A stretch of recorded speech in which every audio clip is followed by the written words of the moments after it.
Thank you. Now speak. Waiting for the door. Thank you. If you would just say your name and who you're with, and we'll go. Laura Hernandez, Caracol TV, Colombia. Kira, congratulations on the movie. Thank you. Great movie, and I love to see that the movie displays like many different topics at the same time. But your role really has something different, kind of charms. Yeah. And it's easy for us to understand what is going on thanks to you. Oh, that's nice. How was it for you? It was great. You know, I mean, I totally loved the script as soon as I read it, and it was actually a story I'd read about Alan Turing about 5 years earlier in a newspaper article, and I just thought, I can't believe that I don't know the story of this person, and I didn't know what he'd achieved or what had happened to him. And so I think for everyone involved in this film, it just felt like a very, very important story to tell. Saying that, it's not a documentary, it is a dramatisation.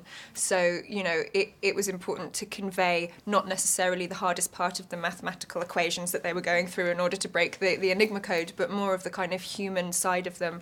That, you know, I think it's a story that's a celebration of differences, and how important it is to celebrate people's differences as opposed to finding them threatening or putting people down because of them. I think all of the characters are people that don't necessarily fit in, you know, and in different ways they deal with the world, and they're very brilliant, but sometimes they can't communicate that, particularly with Alan. And what I loved about the relationship between my character and Alan Turing's character is she almost acts as a translator for him to the outside world, you know, to try and, she doesn't find him, she loves his differences, you know, she loves the fact that his mind works in a completely different way. She finds that exciting, and I thought that was lovely. And of course, to watch you portray this woman that goes way ahead for women at that moment. Yeah. How was that for you?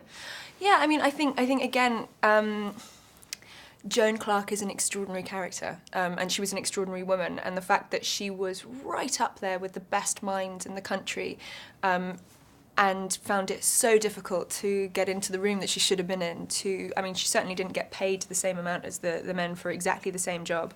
And she really had to work very, very hard to get the place that she should be. And I think that's still what happens to women today. You know, I think it's still really difficult to get a place at the table.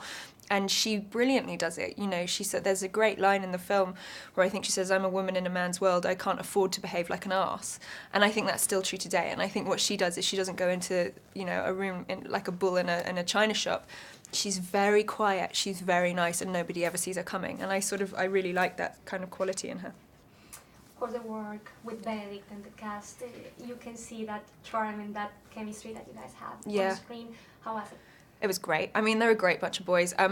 Benedict has been a very old friend of mine, and it's always wonderful to work with friends because you just have that instant chemistry and you can kind of just sort of play with each other, and you know that you trust each other. I was really lucky because I didn't know any of the other guys, and they're fantastic, you know, and they were great in letting me be part of the gang. So I was very grateful to them. Thank you very much. Thank you. Thanks a lot. Bye. Thank you.